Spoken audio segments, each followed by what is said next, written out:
Olá, amigos e irmãos, bem-vindos novamente para mais uma conversa. Nós vamos ter esse bate-papo, né?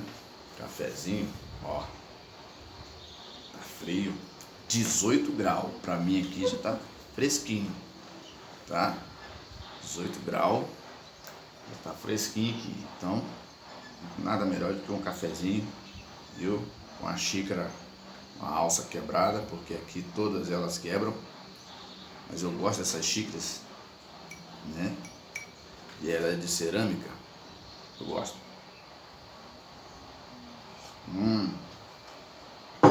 Então, no nosso bate-papo de hoje, nós vamos falar sobre a mentira, tá certo?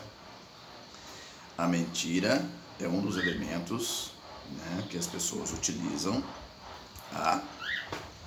Para defesa, para prejudicar alguém, para manipular uma informação, para desacreditar uma pessoa, pode em qualquer esfera, tá? A mentira, ela é um elemento que as pessoas usam quando se sentem ou ameaçadas, ou prejudicadas, ou que vão perder vantagens, ou quando querem prejudicar alguém. A mentira, ela é tão velha quanto o mundo, tá? A Bíblia diz que o diabo é o pai da mentira. E o mentiroso é filho de quem? Tá entendendo? Vamos ler aqui um texto base, só para nós podermos, né, caminharmos, que está em Mateus, o Evangelho de Mateus, capítulo 28, e a partir do versículo 11, que tem o subtítulo de A Mentira dos Judeus. Por que a mentira dos judeus? Jesus foi crucificado, foi colocado no sepulcro do senador, de um senador, né? Esse senador ofereceu esse sepulcro dele para que pudesse colocar Jesus ali, né? E só que de manhã cedo Jesus já tinha sumido, né? Quando Pedro, João foram lá ver, as mulheres foram lá ver, foram as primeiras a ver, para correr lá para ver, visitar o túmulo de Jesus. Na madrugada do dia seguinte, chegaram lá, só estava o lençol dobrado, bem organizado, hein? O lençol estava dobrado e Jesus já tinha saído. Mas como que ele saiu se a pedra não tinha sido removida, né? Como que ele saiu? Mas, porque na porta do túmulo tinha guardas guarnecendo aquela entrada para que ninguém entrasse. Mas Jesus, milagrosamente, né? Ele saiu, ele ressuscitou. Mas o que aconteceu logo no seguinte? Para que isso não fosse tido como uma vergonha, né? Ó, aconteceu isso aqui, ó, capítulo 28, verso 11, que diz: E quando iam, eis que alguns da guarda, chegando à cidade, anunciaram aos príncipes dos sacerdotes, parte religiosa, todas as coisas que haviam acontecido. E congregados eles com os anciãos, e tomando conselho entre si, ou seja, o que nós vamos fazer? O que nós vamos fazer? Tomando conselho entre si, deram muito dinheiro aos soldados, ordenando: dizei, vieram de noite os seus discípulos e dormindo nós, ou furtaram. Preste muito bem atenção, que os soldados foram orientados a mentir dessa forma. Mas quem mandou os soldados mentir? Analise comigo, pensem comigo, o que poderia acontecer com aqueles soldados? Veja bem, como que alguns discípulos desarmados iriam enfrentar os soldados que estavam guarnecendo a entrada de um túmulo, porque as autoridades já tinham uma noção do que ia acontecer, colocaram guardas em frente ao túmulo, porque sabiam que os discípulos poderiam lá querer buscar o corpo de Cristo, para colocar em outro lugar, para levar para outro lugar, não sei. Eles sabendo disso, o que os discípulos, o que os anciãos, os sacerdotes, os príncipes dos sacerdotes disseram aos soldados: olha, vocês vão dizer que os discípulos foram lá à noite e vocês estavam dormindo. Preste bem atenção.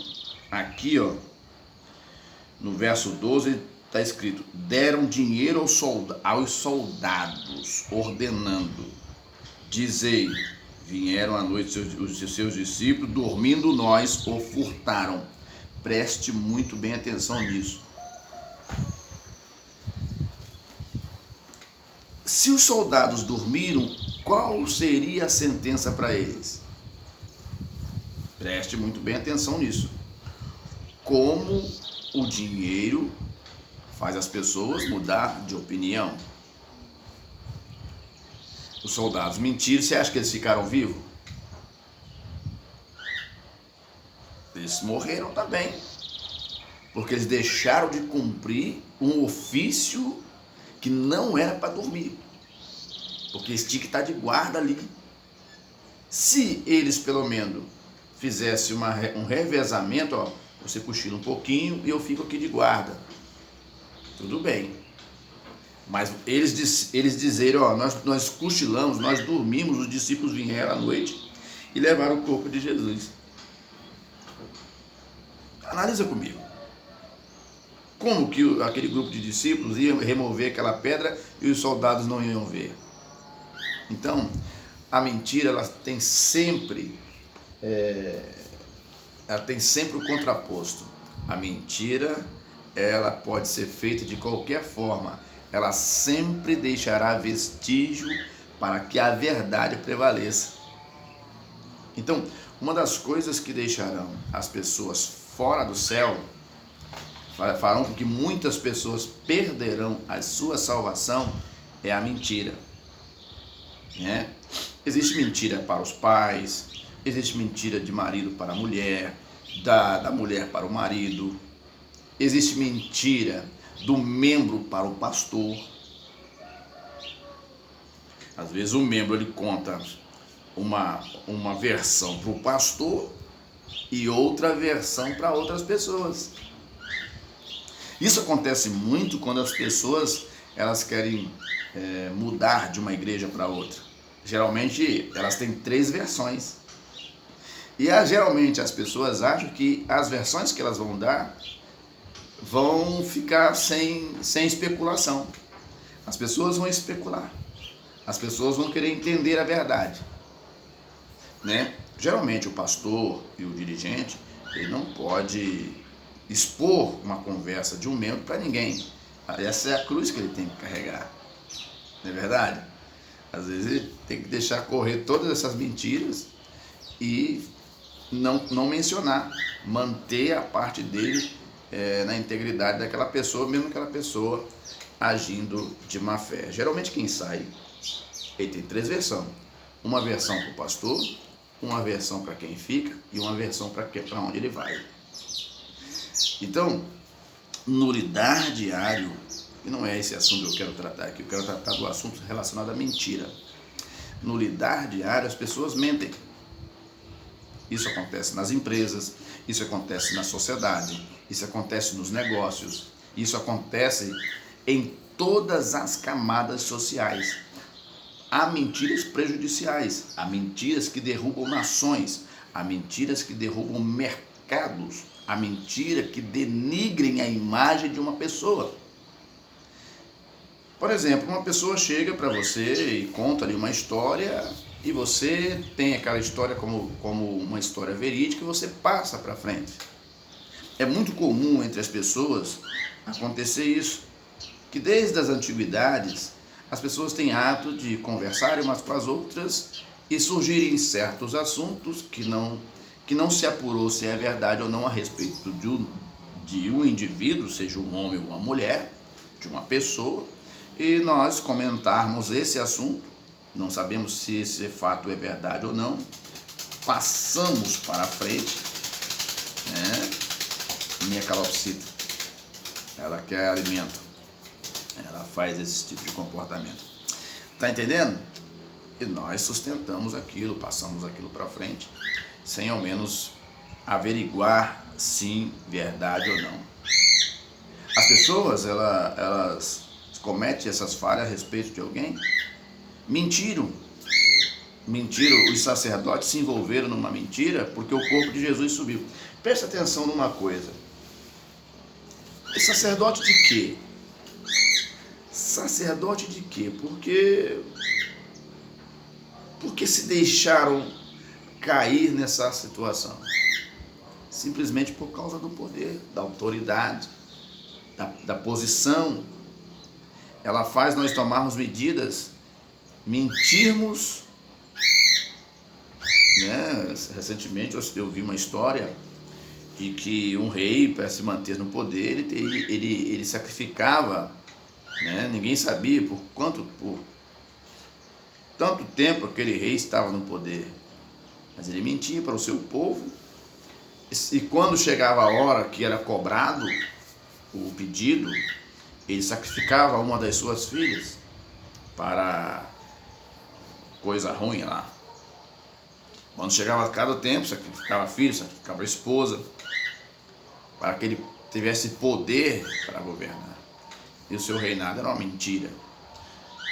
Então, o que eu digo para você? Mentira aqui sobre Jesus. O que falaram aqui? Falaram que os discípulos vieram à noite e furtaram o corpo de Jesus. Se você for olhar nos evangelhos na frente, você vai perceber que os discípulos estavam com medo de acontecer alguma coisa com ele, porque o seu mestre estava preso. E os discípulos tinham medo que o mesmo que fizeram com Jesus pudesse ser feito com eles. Então eles se esconderam. Portanto, em uma das passagens bíblicas dizem que eles estavam reunidos em um quarto, reunidos todos juntos, com a porta trancada, cerrada. Jesus atravessou, apareceu no meio deles e cumprimentou: paz seja convosco. Então os discípulos, eles até foram lá. Quando as mulheres anunciaram que Jesus não estava lá mais, os discípulos Pedro e João foram até lá. Agora eu vos digo, até quando as pessoas vão usar a mentira como elemento de defesa, sabendo que, mesmo que elas consigam sobreviver aqui, mesmo que elas consigam se safar aqui, como passarão na eternidade? Como justificarão o ato ruim que fizeram diante do Todo-Poderoso que tudo vê? Porque existem muitas coisas para que Deus possa proteger inocentes. Às vezes Deus permite que essa pessoa siga na sua maldade até o fim da sua vida. E às vezes essas pessoas costumam prosperar. Porque há um sentimento dentro das pessoas que se a pessoa não fizer o bem, ela não tem que prosperar nada. Nenhuma coisa tem a ver com a outra. Tá certo? Então, a mentira é um dos elementos que irá deixar muita gente fora do céu. Então, se o filho mente para o pai, né? Você pode fazer uma pesquisa, você vai observar. A maioria das moças e rapazes que mentem para os seus pais, muitas das vezes, elas são pessoas que, em grande parte, eles são infelizes na vida. Eles acabam tendo seus negócios mal feitos. Se eles se arrependerem, pedirem desculpa, né? Porque por um momento poderiam suas mentiras ter prejudicado seus pais, Deus ele se encarregará de corrigir tudo aquilo que eles projetaram. Mas a mentira, ela destrói, ela corrói, né? Ela corrói família, ela corrói sociedade, ela corrói negócios, ela corrói na política, ela corrói em todas as esferas da camada social. Então nós temos que tomar muito cuidado. Nesses últimos dias nós temos escutado muita coisa. Quem realmente está falando a verdade? Imagina bem, eu vou citar uma coisa aqui que você vai, para você entender. Geralmente no ensino da palavra de Deus, os pastores e dirigentes, eles ensinam a palavra de Deus. Há aqueles crentes que eles ousadamente dizem: isso é coisa da cabeça do pastor, isso é coisa da cabeça do dirigente, né? Mas aí, e os outros ensinam é coisa da cabeça de quem? Se o ensino que leva para o céu, por exemplo, o ensino fala assim: não adulterarás, é da cabeça de quem? Do pastor ou de Deus? Se o ensino que diz não furtará é da cabeça do pastor ou veio da cabeça de Deus? O ensino diz não dirás falso testemunho, é da cabeça do pastor ou é da cabeça de Deus? Não desejarás a mulher do teu próximo ou o marido da tua próxima, é da cabeça do pastor ou da cabeça de Deus? Entendeu? Não aceitará suborno contra o seu irmão. Ou seja, se aceitar dinheiro para poder ser contra o seu irmão, é da cabeça de Deus ou é da cabeça do pastor? Não terás inveja do teu próximo, é da cabeça de quem? De Deus ou do pastor? Então, eu estou citando coisas básicas que acontecem na nossa sociedade, que permeiam a nossa vida, para você entender que é isso que um pastor defende, é isso que um dirigente de uma congregação defende, a postura de um verdadeiro servo de Deus. Se isso for coisa da cabeça do pastor, quem está falando a verdade agora? Então existem muitas mentiras. Cuidado com as mentiras. Preste atenção naquilo que Deus está colocando no seu coração. Seja um servo de Deus autêntico, para que naquele dia nenhum de nós, nem eu e nem você, seja surpreendido porque acreditamos em uma mentira, mas nem tivemos a capacidade de sentar e examinar as Escrituras. Então, antes de pronunciar uma palavra, não pronuncie sem saber se ela é verdade ou não. Nunca diga uma coisa que não é verdade, né? Eu só sei uma coisa, que os ensinamentos que os pastores sérios, dirigentes sérios defendem são aqueles ensinamentos que trazem vida, honra e moral e salvação para as pessoas. Se alguém se atreve a dizer que isso é coisa da cabeça do dirigente, é uma pessoa que não tem hábito de ler a Bíblia, é um preguiçoso, né? É um pseudo-cristão. Então, meu amado, cuidado com a mentira, seja qual for a sua classe social. A mentira deixará muita gente fora do céu. É só um bate-papo, nós estamos conversando, a gente volta numa próxima oportunidade.